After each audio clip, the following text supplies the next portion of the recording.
말씀은 사무엘상 21장 10절에서 15절까지입니다. 다 같이 합독하시겠습니다. 그날에 다윗이 사울을 두려워하여 일어나 도망하여 가드 왕 아기스에게로 가니 아기스의 신하들이 아기스에게 말하되 이는 그 땅의 왕 다윗이 아니니까 무리가 춤추며 이 사람의 일을 노래하여 이르되 사울이 죽인 자는 천천히요 다윗은 만만이로다 하지 아니하였나이까 한지라.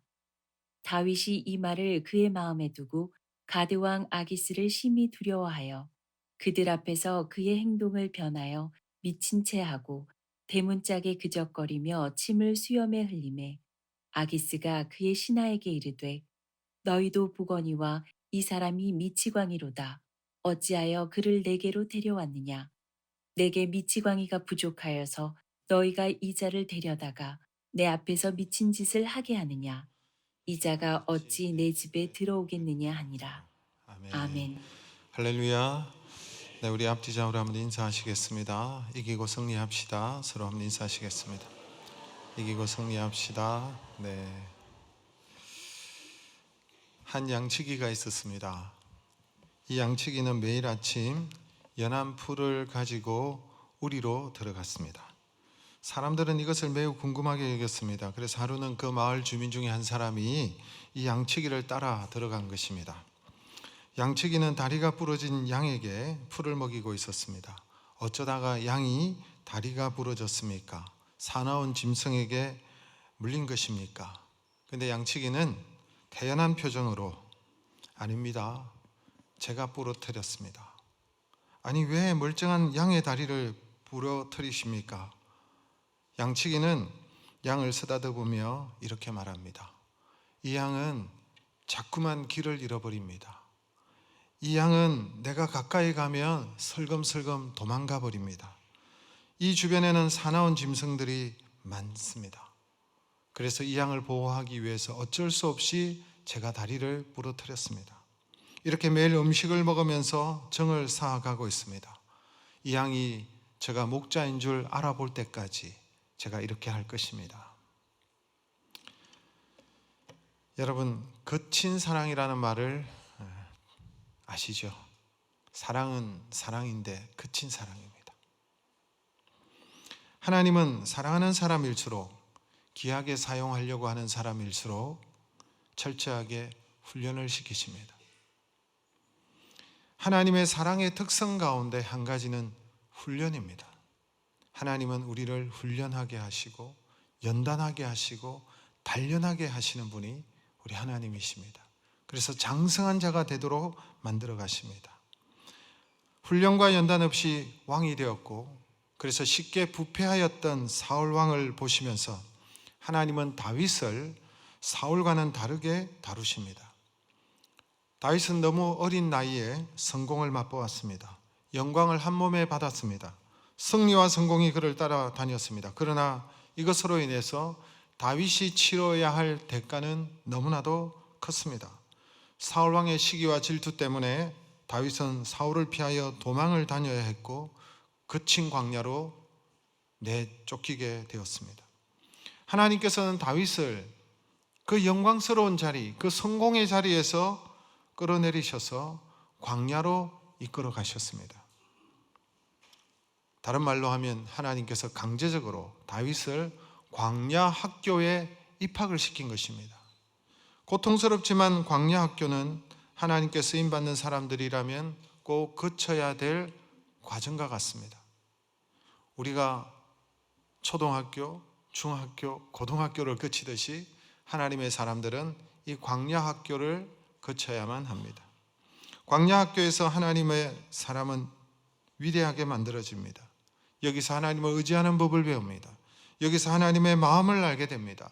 여기서 하나님의 은혜를 알게 됩니다. 성령님의 손길 아래서 살아가는 법을 이 광야 학교에서 배우게 됩니다. 광야 학교에서는 성공학을 배우는 것이 아닙니다. 빨리 성공하는 기술이나 방법을 터득하는 것이 아닙니다. 이곳에서 인간의 의지를 깨트리시고 유월처 복종케 하시는 훈련을 하시는 곳입니다. 하나님의 주권 아래 살아가는 훈련을 하는 곳입니다. 광야 학교는 사람들을 의지하거나 환경을 의지하는 것이 아니라 오직 하나님을 의지하는 훈련을 배우는 곳이 광야 학교입니다. 하나님은 광야 학교에서 다윗이 의지했던 모든 것을 빼앗아 가셨습니다. 다윗을 철저하게 깨뜨리십니다. 하나님의 사람들은 광야 학교를 통과합니다. 요셉도 13년간 광야 학교에서 훈련을 받았습니다. 모세는 40년간 광야에서 시간을 보내었습니다. 세례 요한도 광야에서 훈련을 받았습니다. 예수님도 성령님께 이끌려 광야에서 40일 동안 금식하시며 마귀에게 시험을 받으셨습니다. 광야는 고통스럽지만 하나님을 만나는 장소입니다. 하나님의 음성을 듣는 곳이 인생의 광야를 만날 때입니다. 세상의 인기와 명예와 물질과 권세보다 더 중요한 것이 있다는 사실을 이 광야에서 배우게 되는 곳입니다. 광야에서 다윗은 하나님의 손길을 경험하게 되고 하나님의 변장된 축복을 이곳에서 경험하게 됩니다. 광야 학교는 하나님의 반전이 숨어 있는 곳입니다. 사실 다윗은 이미 믿음의 사람이었습니다. 다윗은 자신의 일을 충실히 하고 성실하게 하는 그런 사람이었습니다. 다윗은 하나님의 이름을 욕되게 하는 자들을 향하여 의분을 가지고 용감하게 일어서는 사람이었습니다. 하나님은 이런 다윗의 중심을 보시고 그를 귀하게 여기셨고 다윗에게 기름을 부어 이스라엘의 왕으로 세우고자 하셨습니다. 그러나 그에게도 광야 학교가 필요했습니다. 하나님은 이 광야를 통하여 다윗의 자아를 깨트리시고 그를 낮추시고 그를 더욱 성숙한 하나님의 사람으로 세워가시기를 원하셨습니다. 다윗은 신앙의 영웅이었지만 그 역시 이런 고통스러운 광야의 과정을 지나갈 때, 이 광야 학교를 지나갈 때 그도 여지없이 무너지는 모습을 보여주고 있습니다. 그도 여지없이 연약한 한 사람임을 우리에게 보여주고 있습니다.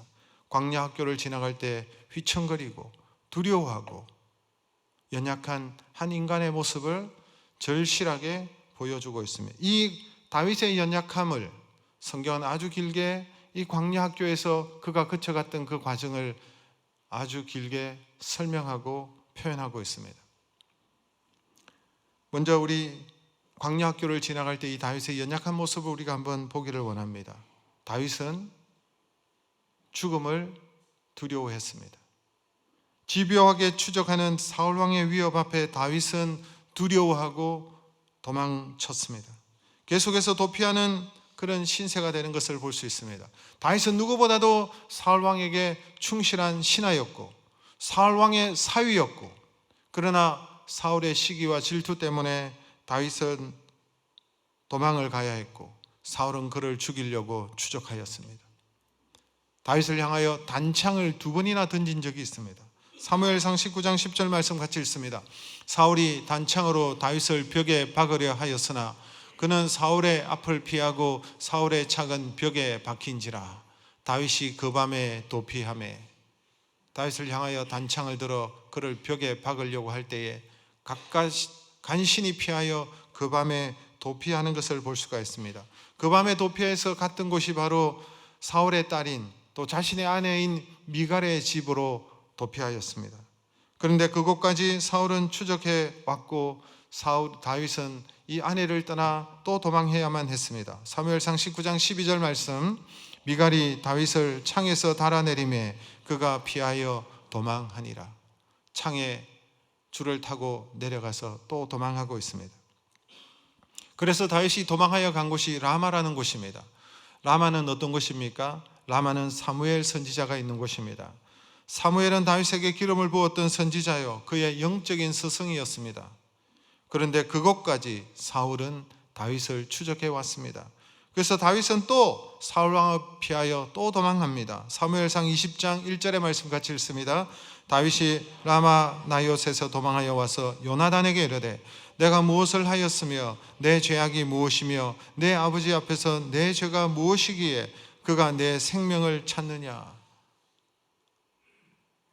죽음의 공포 가운데 그는 도망하고 또 도망하는 것을 볼 수가 있습니다. 계속해서 다윗을 추적하는 그런 다윗은 추적하였고 다윗은 피하는 것을 볼 수가 있습니다. 여러분 오래전에 추노라는 드라마가 있었습니다. 조선시대를 배경으로 해서 도망간 노비들을 잡으러 가는 그 추노꾼들의 모습을 보여줍니다. 노비들은 필사적으로 도망을 가지요. 그 뒤를 쫓는 추노꾼들이 그 뒤를 쫓습니다. 억울한 누명으로 노비가 된 주인공이 그 추노꾼들을 피하여 아슬아슬하게 피하는 그런 내용이 그 드라마에 나타나고 있습니다. 그런데 여러분, 다윗의 도망은 이와는 비교할 수 없을 정도로 피가 마르는 생존의 사투였습니다. 다윗의 경우에는 전 국가 공권력을 동원할 수 있는 그 왕에게 쫓기는 몸인 것입니다. 몇 명의 추노꾼들에게 쫓기는 것과는 비교할 수 없는 온 공권력을 동원하여서 다윗을 죽이려고 쫓고 있는 것입니다. 그러므로 다윗의 삶은 하루하루가 피를 마르는 고통을 겪어야만 했습니다. 늘 죽음의 그림자가 그를 따라다녔습니다. 다윗도 이런 고백을 합니다. 나와 죽음 사이에는 한 걸음뿐이다 라고 고백합니다. 다윗 같은 용감한 장수도 지금 죽음의 위협을 두려워하며 도피를 계속하고 있는 것입니다. 또한 다윗의 연약함을 또 보여주는 여러 가지 장면들이 있는데요. 그 가운데 자신의 죽음을 넘기기 위해서 친구에게 거짓말을 부탁하는 다윗의 연약한 모습도 보여주고 있습니다. 사무엘상 20장 5절에서 6절의 말씀을 같이 읽습니다. 다윗이 요나단에게 이르되 내일은 초하루인즉 내가 마땅히 왕을 모시고 앉아 식사를 하여야 할 것이나 나를 보내어 셋째 날 저녁까지 들에 숨게 하고 내 아버지께서 만일 나에 대하여 자세히 묻거든 그때 너는 말하기를 다윗이 자기 성읍 베들레헴으로 급히 가기를 내게 허락하라 간청하여 사오니 이는 온 가족을 위하여 거기서 매년 제를 드릴 때가 됨이니이다 하라. 사실 여러분, 다윗이 살아남기 위해서 친구였던 요나단에게 거짓말을 부탁하고 있습니다. 자신이 가족들과 함께 매년 드리는 그런 제사를 지내기 위해서 베들레헴에 내려갔다고 그렇게 거짓말을 부탁하고 있습니다. 사실 여러분, 이것은 거짓말이죠. 왜냐하니까 다윗이 베들레헴으로 내려간 기록이 없습니다. 결국 하나님은 그의 사랑하는 친구 요나단과도 헤어지게 만드는 것입니다. 그 후에 또 다윗이 찾아가고 피신한 곳은 놉 땅이었습니다. 아히멜렉이 있는 놉 땅으로 피신을 갑니다. 사무엘상 21장 1절의 말씀 같이 또 읽겠습니다. 다윗이 놉에 가서 제사장 아히멜렉에게 이르니 아히멜렉이 떨며 다윗을 영접하며 그에게 이르되 어찌하여 네가 홀로 있고 함께하는 자가 아무도 없느냐 하니, 제사장 아히멜렉은 사울 왕이 다윗을 죽이려고 한다는 사실을 전혀 몰랐습니다. 다윗이 사울을 피하여 도망간다는 사실은 전혀 몰랐고 다만 이상하게 여겼습니다. 다윗은 이스라엘의 군대 장관인데 별 무장도 없이 혼자 지친 모습으로 자신에게 왔다는 사실이 너무나도 이상했습니다. 그래서 다윗에게 묻는 것입니다. 너가 어떻게 혼자서 여기까지 왔느냐? 라고 물을 때에 다윗이 또 거짓말을 합니다. 사무엘상 21장 2절의 말씀을 같이 읽습니다. 다윗이 제사장 아히멜렉에게 이르되 왕이 내게 일을 명하고 이르시기를 내가 너를 보내는 것과 네게 명령한 일은 아무것도 알리지 말라 하시기로 내가 나의 소년들을 이러이러한 곳으로 오라고 말하였나이다. 쉽게 말해서 다윗은 사울왕의 밀명을 받아서 지금 비밀 임무를 수행 중이다라고 얘기하고 있는 거예요. 여기서도 다윗은 자기가 살기 위해서 아히멜렉 제사장에게 거짓말을 하는 것이죠. 왕이 명령해서 비밀리에 내가 이 임무를 수행하고 있기 때문에 혼자 왔다는 식으로 얘기한 것입니다. 그래서 이 제사장 아히멜렉이 이 다윗의 말을 믿고 다윗을 돕는 것입니다. 그런데 이 다윗의 거짓말로 인하여서 여러분 굉장히 비극적인 사건이 일어났습니다. 사무엘상 22장으로 넘어가면 이 사울왕이 다윗을 도왔다는 이유 때문에 아히멜렉과 함께 있었던 그 제사장 85명의 제사장들을 죽여버립니다. 그리고 그 놉 땅에 거주하는 주민들과 어린아이들과 그리고 젖 먹는 자들과 소와 나귀 새끼들을 다 살육하는 그런 비극적인 일이 일어나고 맙니다. 여러분, 사울이 얼마나 다윗을 죽이고 싶어 했는지를 보여주는 내용이기도 합니다. 또한 다윗의 연약한 모습을 보여주는 것이죠. 또한 여러분, 다윗은 거짓말을 할 뿐만 아니라 도피하면서 하나님보다는 칼을 더욱 의지하는 모습도 보여주고 있습니다. 사무엘상 21장 8에서 9절의 말씀을 우리 같이 읽겠습니다. 다윗이 아히멜렉에게 이르되 여기 당신의 수중에 창이나 칼이 없나이까? 왕의 일이 급함으로 내가 내 칼과 무기를 가지지 못하였나이다 하니 제사장이 이르되 네가 엘라 골짜기에서 죽인 블레셋 사람 골리앗의 칼이 보자기에 사여 에봇 뒤에 있으니 네가 그것을 가지거든 가지라. 여기는 그거밖에 다른 것이 없느니라. 다윗이 이르되 그 같은 것이 또 없나니 내게 주소서 하더라. 다윗이 지금 무엇을 의지하고 있습니까? 칼과 창이 없느냐고 묻고 있는 거예요. 골리앗의 칼을 의지하고 있는 것입니다.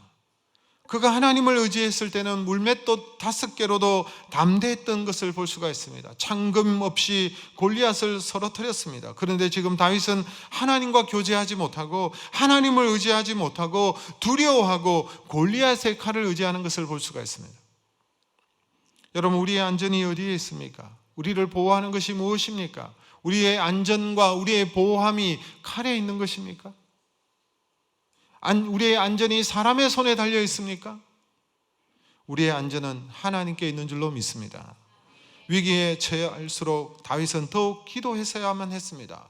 머리를 쓰고 전략을 짜고 무기를 구하는 것이 아니라 하나님을 바라보아야만 했습니다. 그런데 지금 다윗의 삶 속에 기도하고 있다는 말씀을 찾아볼 수가 없습니다. 때문에 그는 두려워하고 있습니다. 그래서 그는 다시금 또 도망을 칩니다. 사무엘상 21장 10절의 말씀을 같이 읽겠습니다. 그날에 다윗이 사울을 두려워하여 일어나 도망하여 가드 왕 아기스에게로 가니. 여러분, 심지어 다윗이 어디에까지 갑니까? 가드까지 갑니다. 가드는 어떤 곳입니까? 다윗이 골리앗을 쓰러뜨렸던 곳입니다. 엘라 골짜기가 있는 곳이었습니다. 골리앗은 본래 가드 사람이었습니다. 이 가드는 무슨 땅입니까? 바로 블레셋의 땅이었습니다. 다윗은 살아남기 위해서 그가 대적하였던 블레셋 땅 가드로 지금 도망친 것입니다. 사울 왕의 눈을 피하여서 다른 나라로 숨어 들어간 것이죠. 또한 여기서 다윗은 살아남기 위해서 그곳에서 블레셋 왕이었던 아기스 왕 앞에서 지금 어떤 모습을 하고 있습니까? 오늘 본문의 내용입니다. 11절에서 13절 말씀 같이 읽습니다.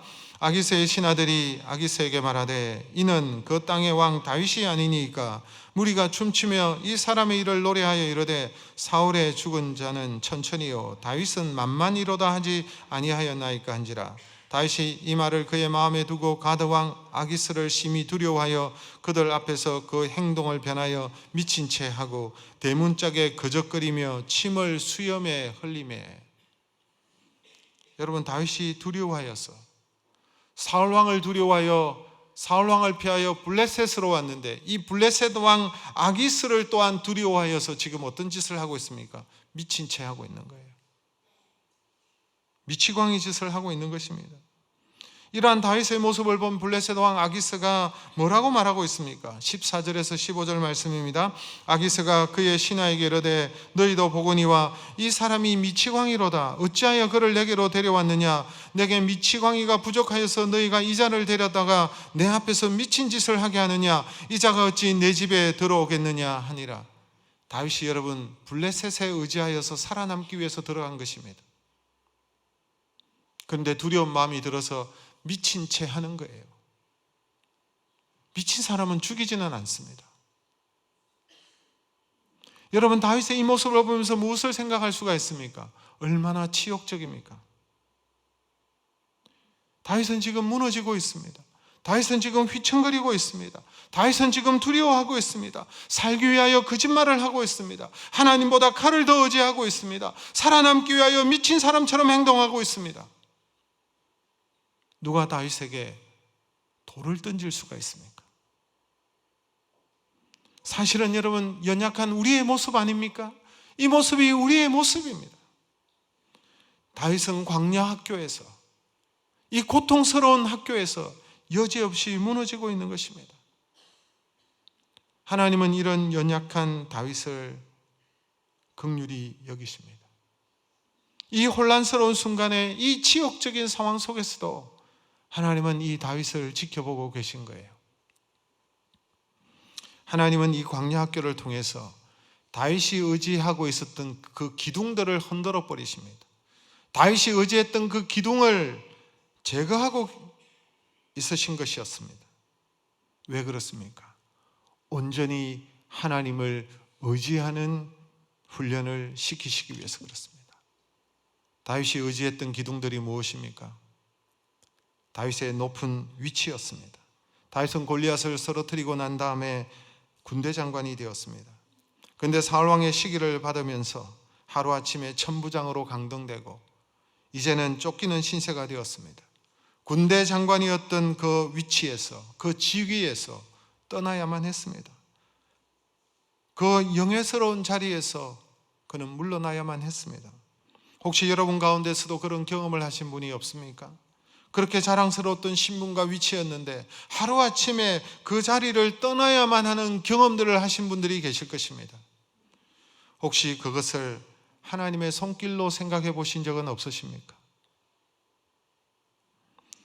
다윗이 의지했던 두 번째 기둥은 사랑하는 아내였습니다. 다윗이 블레셋과의 전쟁에서 승리하고 받은 상 중에 하나가 사울왕의 딸 미갈이었습니다. 사울왕의 사위가 된 것입니다. 미갈은 다윗을 사랑했습니다. 다윗 역시 다윗의 생애에서 처음으로 경험한 따뜻한 여인의 품이 바로 미갈이라는 자신의 아내였습니다. 특별히 추적을 받고 있는 위기 상황에서 자신의 아내 미갈의 품은 포근하였을 것이고 그에게는 더없이 안전한 안식처처럼 느껴졌을 것입니다. 다윗은 이런 미갈을 의지했던 것입니다. 그런데 이제 그 의지했던 사랑하는 아내마저 떠나야만 되고 도망해야만 도피하지 않으면 안 되는 상황이 왔습니다. 그렇게 사랑하고 아끼던 사람과 잠시든 영원히든 헤어져야 하는 아픔을 경험한 사람이라면 지금 다윗의 마음을 이해하실 것입니다. 인간은 때로 눈에 보이지 않으시는 하나님보다 눈에 보이는 사람을 더 의지할 때가 많이 있습니다. 눈에 보이지 않으시는 하나님보다 눈에 보이는 사람을 더욱더 사랑하고 의지할 때 하나님은 우리가 그렇게 의지하고 사랑했던 그 기둥을 흔드시는 거예요. 그들과 헤어지게 하시고 멀어지게 하시는 것입니다. 다윗이 또 의지했던 기둥이 무엇입니까? 생명처럼 여겼던 자신의 친구 요나단이었습니다. 다윗의 가장 큰 고통은 생명처럼 사랑했던 요나단과의 이별이라고 할 수가 있습니다. 다윗에게 누구보다도 소중하고 사랑했던 요나단과의 헤어짐은 그에게 너무나도 큰 충격이고 고통이었을 것입니다. 자신의 생명을 보호하기 위해서 의지했던 그 친구라는 기둥마저도 하나님은 흔들어 놓으신 것입니다. 솔직히 말해서 다윗은 미갈이라는 자신의 아내보다도 요나단을 더 소중히 여긴 것 같습니다. 다윗의 생애를 살펴보면 다윗은 미갈에 대해 그토록 많은 애정을 느끼지는 않았던 것 같고 다윗의 가슴을 늘 사로잡고 있었던 인물은 바로 요나단이었습니다. 생명처럼 사랑하고 결코 잊을 수 없고 떨어질 수 없었던 요나단과 하나님은 갈라서게 하셨습니다. 헤어지게 하셨던 것입니다. 네 번째로 다윗이 의지했던 것은 자신의 영적 지도자였습니다. 다윗이 요나단을 떠나 라마로 갔을 때 그를 반겨주었던 인물이 바로 사무엘 선지자입니다. 다윗에게 기름을 부어준 사무엘, 자신의 영적인 지도자요 신앙의 안내자였습니다. 사무엘은 이스라엘의 선지자요 제사장이요 마지막 사사였습니다. 그런데 하나님은 신앙적으로 정신적으로 의지했던 영적 스승과도 이별하게 만드셨습니다. 물론 하나님의 사람들을 의지하는 것 자체가 잘못된 것이 아닙니다. 하나님의 사람마저도 하나님보다 더 의지하는 대상이 될 수 없을 뿐입니다. 하나님의 사람을 지나치게 의지하다 보면 오히려 우리의 신앙이 계속 어린아이와 같은 수준에 머물러 있기 때문에 그렇습니다. 하나님께서는 다윗이 의지했던 기둥들을 하나씩 제거해 가셨습니다. 이제 다윗에게는 주변에 아무것도 남지 않았습니다. 다윗은 자신감으로 충만했던 사람이었습니다. 골리앗을 쓰러뜨리고 블레셋을 제압한 이스라엘의 가장 위대한 장수였습니다. 영웅이었습니다. 그렇게 자신만만했던 다윗이 그런데 지금 블레셋 왕 아기스 앞에서 미친 채 하고 있는 것입니다. 대문짝을 거적거리면서 침을 수염에 질질 흘리며 미치광이 짓을 하고 있는 것입니다. 다윗 스스로 얼마나 괴로웠겠습니까? 스스로 자신의 모습을 보면서 얼마나 고통스러워했겠습니까? 인간의 가장 큰 좌절은 자신의 모습이 무너질 때입니다. 광야학교에서 다윗의 자아가 무너지고 있습니다. 그의 자존심이 무너지고 있습니다. 남자의 마지막 보루는 자존심이라고 합니다. 모든 것이 다 쓰러질 때에도 자존심 하나로 버티는 것이 남자들인데, 그런데 지금 그것이 여지없이 무너지고 있는 거예요. 다윗은 하나님 외에도 의지할 것이 많았던 사람이지 않습니까? 그래서 하나님은 다윗이 의지했던 기둥들을 하나하나 거두어 가셨던 것입니다. 그 기둥들이 흔들리고 빠질 때마다 다윗이 휘청거렸습니다. 쓰러집니다. 무너집니다. 흐느끼고 있습니다. 다윗에게는 더 이상 의지할 기둥이 없습니다. 다윗의 삶은 완전히 빈 그릇이 되었습니다. 다윗이라는 한 인간 안에 가득 찼던 모든 것이 다 텅 비게 되었습니다. 그가 의지했던 기둥들이 다 사라져 버렸습니다. 군대 장관이요 왕의 사이라는 높은 지위도 사라졌습니다. 사랑하는 아내도 소중했던 친구도 영적인 스승도 그가 의지했던 모든 줄들이 다 끊어져 버렸습니다. 다윗에게 두려움이 찾아옵니다. 그런데 여러분, 이렇게 세상의 줄들이 다 끊어졌을 때 비로소 하나님이 더욱 선명하게 보이기 시작합니다. 하나님께서 고난을 통해서 의도하신 것이 바로 이것입니다. 다윗은 고난의 상황 속에서 하나님을 바라보고 의지합니다. 신본주의 신앙으로 세워져 갑니다. 신본주의 신앙은 하나님 한 분만을 절대로 의지하는 신앙입니다. 하나님 외에는 없거든요. 하나님 외에는 다 사라졌거든요. 하나님 외에는 다 무너졌거든요. 하나님 한 분만 함께 해주시면 그것으로 만족하고 그것으로 용기를 내는 것이 하나님의 사람들의 특징입니다. 그가 의지했던 모든 것이 끊어지고 그가 쌓아왔던 자신감마저 완전히 상실한 바로 그때 다윗은 자신의 곁에 함께 서 계시는 하나님을 진심으로 만나게 되는 것입니다. 이제 그에게 남은 것은 오직 하나님 한 분밖에 없어요. 바로 그때 하나님의 역사는 시작됩니다. 그가 의지했던 기둥보다도 더욱 견고한 기둥이 되시는 하나님이 바로 내 옆에 계시다는 사실을 발견하기 때문입니다. 그 빈손 위에 하나님께서 은혜를 베푸시는 것입니다. 여러분, 하나님의 축복은 역설적입니다. 다윗의 손에 가득 찬 세상의 보화들이 사라질 때 하나님은 그의 손에 하늘의 보화를 부어주셨습니다. 여러분, 우리 속에 아무것도 남지 않을 때에 바로 그때 우리의 손을 펴고 하나님을 바라보게 될 때 하나님은 우리의 빈손 위에 하나님의 은혜를, 하늘의 보화를 담아주시는 것입니다. 하나님께 두 손을 편다는 것은 하나님 앞에 기도를 드리는 것입니다. 기도는 하나님의 축복을 향하여 자신을 개방하는 거룩한 행위입니다. 무엇이든지 가득 찬 손으로는 하나님의 축복을 부어줄 수가 없습니다.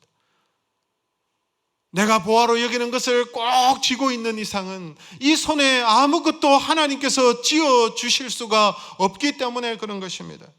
우리 손에 있는 것을 비울 때, 우리 손에 있는 모든 것이 떠나갈 때 그 빈손 위에 하나님의 축복이 임하는 것입니다. 다윗의 빈손 위에 하나님의 은혜가 임했습니다. 다윗처럼 우리도 우리의 두 손을 펴야만 하는 것입니다. 내가 쥐고 있었던 것을 다 내려놓아야 되는 것입니다. 하나님 앞에 여러분의 빈손을 보여드리십시오. 빈손이 가난한 것처럼 보일 수 있습니다. 그러나 오히려 빈손은 새로운 축복을 향해 새로운 기회를 담을 그릇이 되는 것입니다. 두 손을 편다는 것은 붙잡고 있던 것을 포기한다는 말입니다. 그러나 기억하십시오. 포기가 인생의 마지막이 아닙니다.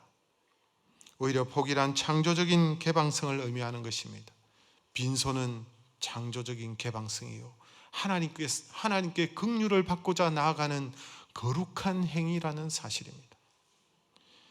인생은 붙잡을 때보다 오히려 붙잡은 것을 놓을 때, 내가 붙잡은 것을 놓을 때 하나님의 신비로운 축복이 임하는 것을 볼 수가 있습니다.